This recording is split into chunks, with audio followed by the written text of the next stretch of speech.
अस्सलाम वालेकुम guys.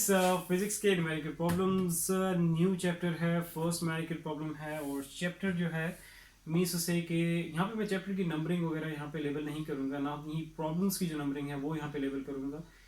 It is just because के मे बी इन फ्यूचर फिर से आपकी ये बुक्स जो हैं वो चेंज कर दें, उनमें न्यूमेरिकल प्रॉब्लम्स भी चेंज करें, उनकी नंबरिंग भी डेफिनेटली फिर आगे चेंज होगी।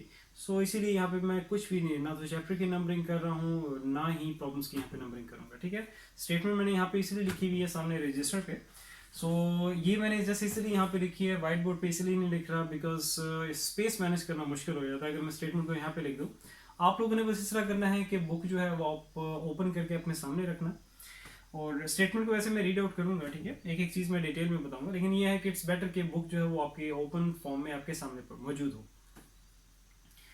सो स्टेटमेंट की तरफ चलते हैं। स्टेटमेंट में बात कर रहा है एक पर्सन की। वो पर्सन जो है बॉल को थ्रो करेगा straight up with a speed of 12 metre per second. Statement को मैं रीड आउट करूंगा और साथ ही साथ उसकी फिगर भी ड्रॉ कर लेते हैं ताकि आपको बहुत अच्छे तरीके से समझ आ सके। सो एक बॉल है, बॉल को एक पर्सन जिसकी बात कर रहा है जो कि कहां पे है, ठीक है, एक पर्सन जिसने बॉल होल्ड की हुई है और उस बॉल को वो अपवर्ड थ्रो करता है 12 मीटर पर सेकंड की स्पीड से। बॉल ऊपर की तरफ मूव करती है और ये जो पर्सन जिसने बॉल को होल्ड किया और अपवर्ड थ्रो कर रहा है 12 मीटर पर सेकंड की स्पीड से स्ट्रेट अप, ये पर्सन जो है ये किस में है, बस में है। और बस जो है वो मूविंग पोजीशन में है और बस जो मूव कर रही है वो है 25 मीटर पर सेकंड की स्पीड से। अब यहाँ पे हम लोग बात कर रहे हैं रिलेटिव की, ठीक है, रिलेटिविटी की बात करेंगे। मींस रिलेटिव जो भी हम लोग यहाँ पे बात करेंगे वो रिलेटिव बात करेंगे। रिलेटिव किसके? एक पर्सन जो कि बस में है, ठीक है, इस पर्सन को यहाँ पे मैं इसको बी लेवल कर देता हूँ, जिसने बॉल को होल्ड किया और अपवर्ड थ्रो कर रहा है स्ट्रेट अप 12 मीटर पर सेकंड की स्पीड से। अब रिलेटिव किसके बात करना है? रिलेटिव हम लोग बात करेंगे ऑब्जर्वर के, और वो ऑब्जर्वर जो है वो कहाँ पे है, उसकी यहाँ पे ये मैं नेकेड आई बना देता हूँ। ये ऑब्जर्वर है जो कि कहाँ पे है, ग्राउंड पे है, मींस स्टेशनरी पोजीशन में होगा। इसको यहाँ पे मैं इस तरह जी लेवल कर देता हूँ। अब ये पर्सन इस बॉल को ऑब्जर्व कर रहा है जो कि बॉल यहाँ पे पहुंच चुकी है स्ट्रेट अप। जो पर्सन बस में था उसने बॉल को थ्रो किया था स्ट्रेट अप, ठीक है, बॉल अब यहाँ पे पहुंच चुकी है और बॉल को जिस स्पीड से इसने अपवर्ड थ्रो किया था, मींस कह सकते हो कि जो उसको इनिशियल पुश दिया था वो 12 मीटर पर सेकंड यहाँ पे मैंने शो कर दिया है। अब ये जो पर्सन जो कि ग्राउंड पे है, जिसको ऑब्जर्वर कह रहा है, ये इस बॉल को ऑब्जर्व कर रहा है। अब रिलेटिवली हम लोग क्यों बात करते हैं?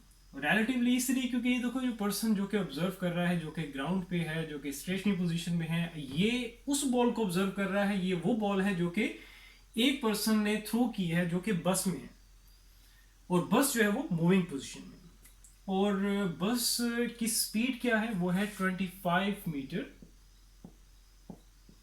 पर सेकेंड। ठीक है, जरी बात, अब यहाँ पे मैं 3D की फॉर्म में तो नहीं बना सकता इस चीज को, इसको आपने इमेजिन करना होगा। इमेजिनेशन अपनी स्ट्रॉन्ग रखना, जो कि फिजिक्स में बहुत जरूरी चीज है। सो इसमें अब ये देखो कि आपके सामने से एक बस गुजरती है और उसकी स्पीड क्या है, 25 मीटर पर सेकंड। आप यहाँ पे स्टेशन पोजीशन पे ग्राउंड पे खड़े हुए और उस बस में एक पर्सन को ऑब्जर्व कर रहे हो, जो पर्सन क्या है, बॉल को अपवर्ड स्ट्रेट अप थ्रो करता है 12 मीटर पर सेकंड की स्पीड से बॉल को। ठीक है, तो बस जो है मूविंग पोजीशन में, उसकी स्पीड मैंने यहाँ पे लिख दी है। तो आपके पास इस तरह का एक जो सिनेरियो था उसको अगर पिक्चराइज करोगे इन 2D, ये 2D है, 3D में तो ऑब्वियसली इसको नहीं हम कर सकते। सो वो आपके पास क्या बनेगा, एक राइट एंगल ट्राइंगल बनेगा। सो राइट एंगल ट्राइंगल यहाँ पे आपके पास क्या है, ये 90 का एंगल होगा। इसको मैं इस तरीके से शो कर देता हूँ। अब आपके पास यहाँ पे जो ग्राउंड पे जो ऑब्जर्वर है, जिसको ऑब्जर्वर कह रहा है, ठीक है, जो कि इस बॉल को ऑब्जर्व कर रहा है, तो डेफिनेटली वहां पे कुछ एंगल भी बनेगा। इसको मैं कह देता हूँ क्योंकि रिलेटिवली हम लोग बात कर रहे हैं तो थीटा आर से रिप्रेजेंट कर दूंगा इसे। और जो चीज यहाँ पे फाइंड आउट करने को कह रहा है वो कहता है कि what is the velocity of the ball to an observer on ground. ठीक है, जो ऑब्जर्वर यहाँ पे बॉल को ऑब्जर्व कर रहा है, सो कहते हैं कि अब यहाँ पे जो वेलोसिटी फाइंड आउट करनी है वो क्या होगी, रिलेटिव वेलोसिटी होगी, क्योंकि यहाँ पे तो जस्ट इसने कहा है कि what is the velocity of the ball to an observer on ground, तो मीन्स उससे हम रिलेटिवली बात कर रहे हैं, तो रिलेटिव वेलोसिटी हमें फाइंड आउट करनी है। क्योंकि बस जो है ये बॉल जो थी जो कि स्ट्रेट अप थ्रो हुई है, सो ये जिस पर्सन के हाथ में थी या जिस पर्सन ने उसको स्ट्रेट अप थ्रो किया है 12 मीटर पर सेकंड की स्पीड से, वो मूविंग पोजीशन में है। सो फाइंड आउट करते हैं वी आर। आई होप ये आपको जो भी सिनेरियो है वो क्लियर हो गया होगा। मैंने बहुत ही आराम सुकून से एक एक चीज डिटेल में कराई, लेकिन स्टिल अगर कहीं कंफ्यूजन हुई तो नीचे कमेंट सेक्शन में मुझे बता देना, ठीक है? क्योंकि मेरा मेन ऑब्जेक्टिव आपके कॉन्सेप्ट्स हैं, कॉन्सेप्ट्स आपके क्लियर होंगे, आपकी माइंड बिल्डअप होगा और चीज़ें और ज़्यादा आपको आसान लगेंगी, ठीक है? और मेरा मकसद ही यहाँ पे यह है कि आप चीज़ों को आसान करके आपके सामने मैं पेश करूँ, ताकि आप लोगों के लिए अभी भी लाइफ आसान हो और आगे भी आसान हो। अच्छा, अब नेक्स्ट आगे चलते हैं। वी आर की वैल्यू हमें फाइंड आउट कर रही है। जो भी इसने गिवन या जो भी चीज़ फाइंड आउट करने को कह रहा था, यहाँ पे मैंने वो चीज़ मेंशन कर दी है। एक और चीज़ कि देखो यहाँ पे जो फाइंड आउट करने को कह रहा है स्टेटमेंट में, वो कह रहा है कि what is the velocity of the ball to an observer on ground. इसमें थीटा आर की तो इसने बात ही नहीं की, लेकिन ये भी हम लोग फाइंड आउट करेंगे। ऐसा क्यों? देखो, जब भी वेक्टर से रिलेटेड आपके जो भी प्रॉब्लम्स आएंगे, उनमें जो भी चीज फाइंड आउट करने को कहेगा, उसकी ओरिएंटेशन भी आपने बाय डेफिनेट आप लोगों ने फाइंड आउट करनी है, चाहे वो स्टेटमेंट में मेंशन करे या ना करे। अब देखो यहाँ पे हमें क्या रिलेटिव वेलोसिटी फाइंड आउट करनी थी, लेकिन उसकी जो ओरिएंटेशन होगी वो भी हम लोग कैलकुलेट करेंगे, वो भी फाइंड आउट करेंगे। तो वेक्टर से रिलेटेड जब भी कोई न्यूमेरिकल प्रॉब्लम है तो उसकी ओरिएंटेशन आप लोगों ने लास्ट में फाइंड आउट करनी है, चाहे वो कहे या ना कहे। सो चलते हैं, बहुत ही आसान सा प्रॉब्लम है। ट्रिग्नोमेट्री का एक बेसिक कॉन्सेप्ट है, एक बेसिक थ्योरम है, यूं कह लो, वो हम लोग यूज करेंगे, उसकी हेल्प लेंगे। सो वो बेसिक थ्योरम क्या है वो देख लेते हैं। और ये ऐसा थ्योरम है जो कि राइट एंगल ट्राइंगल के लिए ही है, ठीक है? वो ऑब्लिक ट्राइंगल्स पे नहीं लग सकता। सो राइट एंगल ट्राइंगल हमारे पास है, तो यहां पे मैं लिखूंगा इन राइट एंगल ट्राइंगल। और राइट एंगल ट्राइंगल हमारे पास क्या है, इसको यहाँ पे कुछ भी लेबल कर दो, इसको यहाँ पे मैं ए कह देता हूं, ठीक है? तो ये आ जाएगा ए बी और जी, ये हमारा राइट एंगल ट्राइंगल है। सो इस पे हम लोग लगाएंगे या यूं कह लो कि हेल्प लेंगे पाइथागोरस थ्योरम। बहुत ही बेसिक सा थ्योरम है पाइथागोरस थ्योरम। लेकिन उससे पहले हम लोग यहाँ पे देखेंगे राइट एंगल ट्राइंगल में बेस क्या है, परपेंडिकुलर क्या है और हाइपोटेन्यूज क्या है। मैं बहुत डिटेलिंग में जाके नहीं करूंगा। अगर आपको कोई प्रॉब्लम हुई ट्रिग्नोमेट्री से रिलेटेड, क्योंकि ट्रिग्नोमेट्री की ही हेल्प लेके हम लोग इसको सॉल्व कर रहे हैं, तो नीचे कमेंट सेक्शन में मुझे बता देना, फिर वो सेपरेट वीडियो बना के जो भी आपके ट्रिग्नोमेट्री से रिलेटेड जो बेसिक कॉन्सेप्ट्स हैं वो मैं आपको वहां क्लियर कर दूंगा।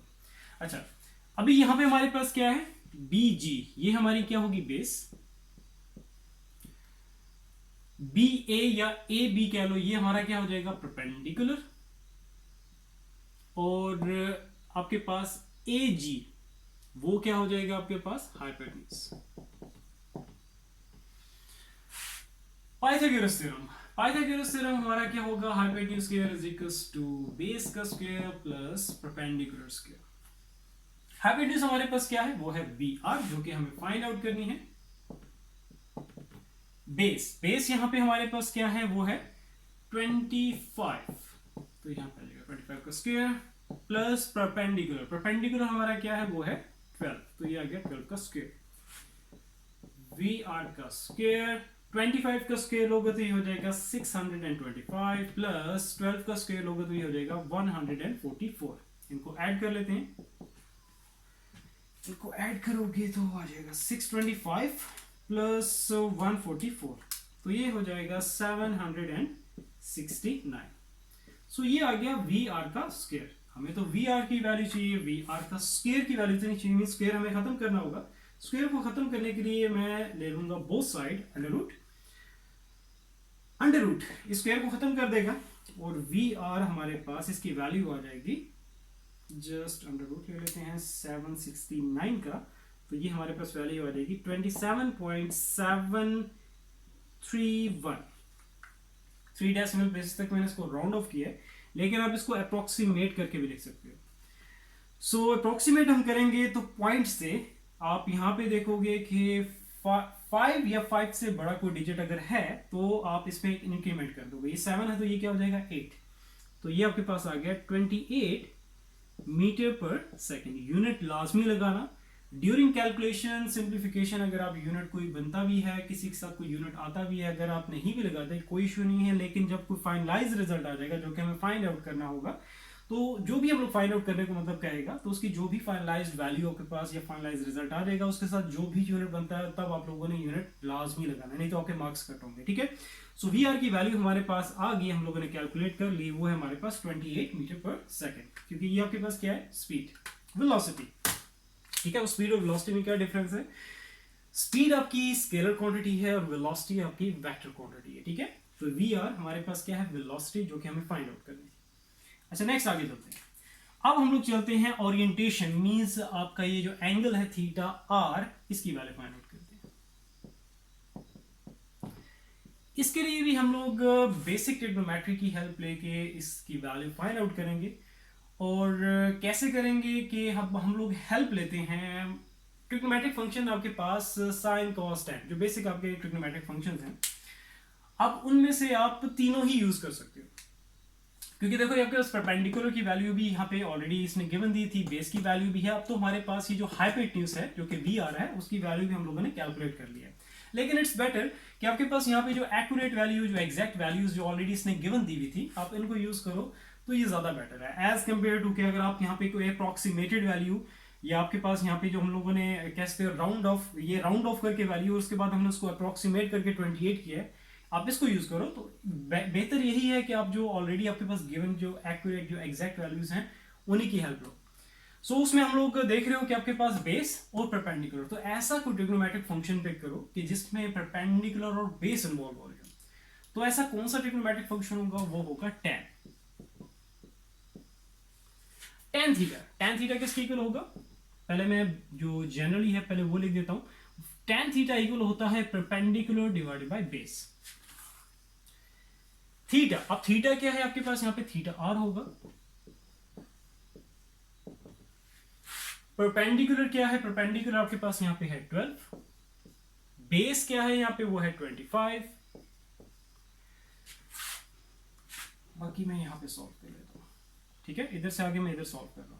अच्छा, अब यहाँ पे थीटा आर को यहीं पे रहने दो, जो कि हमें फाइंड आउट करनी है, जिसकी वैल्यू tan जो है वो जाएगा राइट साइड पे, तो हो जाएगा tan इनवर्स 12 डिवाइडेड बाय 25। इसकी वैल्यू कैलकुलेट कर लेते हैं। सो ये आ जाएगा हमारे पास 12 डिवाइडेड बाय 25। पहले डिवीजन कर लेते हैं, फिर शिफ्ट tan प्रेस करेंगे तो tan इनवर्स आ जाएगा। तो थीटा आर की वैल्यू हमारे पास आ गई है, वो आ गई है 25.64। इसको भी हम अप्रोक्सीमेट करके अगर लिखें तो ये वैल्यू हमारे पास आ जाएगी 26 डिग्री। सो ये आ गया हमारे पास थीटा आर, और ये हमारे पास आ गया वी आर की वैल्यू, जो कि 28 मीटर पर सेकेंड है। आई होप क्लियर होगा, मैंने एक चीज डिटेल के साथ करवाई है। स्टिल अगर कहीं कंफ्यूजन है ट्रिग्नोमेट्री के बेसिक कॉन्सेप्ट्स में, अगर कोई प्रॉब्लम है, किसी तरह का कोई भी इशू है, तो विदाउट एनी हेजिटेशन बिल्कुल भाइयों की तरह मेरे से शेयर करो, नीचे कमेंट सेक्शन में मुझे बता देना।